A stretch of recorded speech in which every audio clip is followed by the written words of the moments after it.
Šajā reizē parādīsim to, kā tiek veikts kursa dublējums. Respektīvi, doma ir tajā brīdī, ja mums ir vajadzīgs izveidot šīs savu studiju kursa kopiju vēlākam importam citā studiju kursā vai varbūt pat citā mūdlā. Tātad dodamies uz saviem kursiem, izvēlamies, kuru kursu vēlamies dublēt, šajā gadījumā šo. Pēc tam, kad esam kursu atvēruši, dodamies uz kursu iestatījumiem un meklējam zem kursa administrēšanas iespēju, kuras saucās dublējums. Pirmajā solī norādam, kādas tieši lietas mēs iekļausim, no kurām šobrīd tāda interesantākā būtu, vai mēs iekļaujam dublējumā lietotājus. Droši vien, ka veidojot vienkārši kursu dublējumu, nākotnē esoša lietotāja varētu nebūt aktuāla, tāpēc šajā brīdī mēs šo izņemam ārā, iekļausim visas aktivitātes un tā tālāk. Dodamies uz priekšu, next. Nākamajā posmā mums ir jānorāda,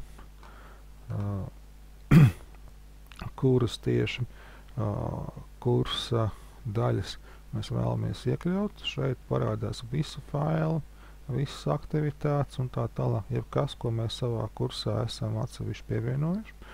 Bet mums nav obligāti visi, ja kaut kāda lieta nav aktuāla, mēs viņu varam vienkārši atņemt, respektīvi, ja visai no sadaļai izvēlamies, kā redzam, tā arī netiek iekļaut, vai kāda atsevišķa konkrēta aktivitāte, vai dokumenti nav nepieciešams. Pēc izvēles, pēc nepieciešamības, dodamies next, es atstāju patreiz visu. Nonākam nākamajā solī, kur mēs vienkārši apstiprinām visas tās lietas, kuras tiešām vēlamies šajā te dublējumā iekļaut.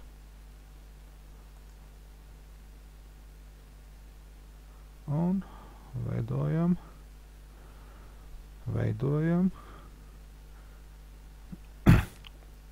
šo te dublējumu. Rezultātā tas ir brīnišķīgi izveidots. Nospiežam podziņu turpināt.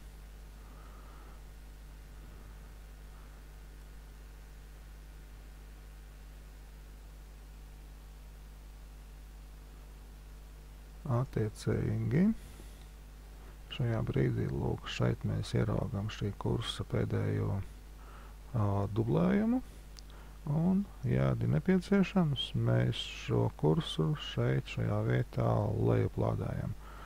Attiecīgi, tas nozīmē to, ka mēs iegūstam failu, kuru savukārt pēc tam ir iespējams izmantot pretējo procesu imports, importēt jebkurā jaunā kursā vai daļa no šī kursa, jebkurā gadījumā ir vērts paeksperimentēt.